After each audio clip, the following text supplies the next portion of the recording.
శంకర భగవత్పాదులు అమ్మవారి దర్శనం పొందనటువంటి క్షణం లేదు. శంకరాచార్యుల వారి శక్తి అంటే ఎటువంటి శక్తో తెలుసా అండి? అసలు మూకాంబికా క్షేత్రంలో అమ్మవారు లేదు, అమ్మవారు కనపడేది కాదు ఎవరికి. ఎందుకంటే అక్కడ ఒక శివలింగం ఉండేది అంతే. ఎవ్వరికి అక్కడ మూకాంబికా అమ్మవారు ఉంటుందని తెలిసి అంతే, కానీ అమ్మవారు ఎవరికి కనపడేది కాదు.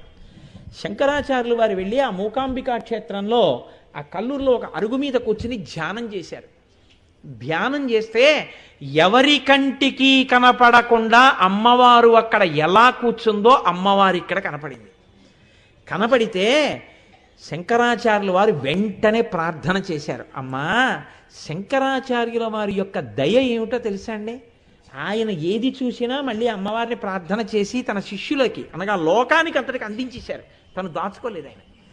అమ్మా, నేను దర్శనం చేశాను, రేపు నీ బిడ్డలందరూ కూడా చూడాలి కదా,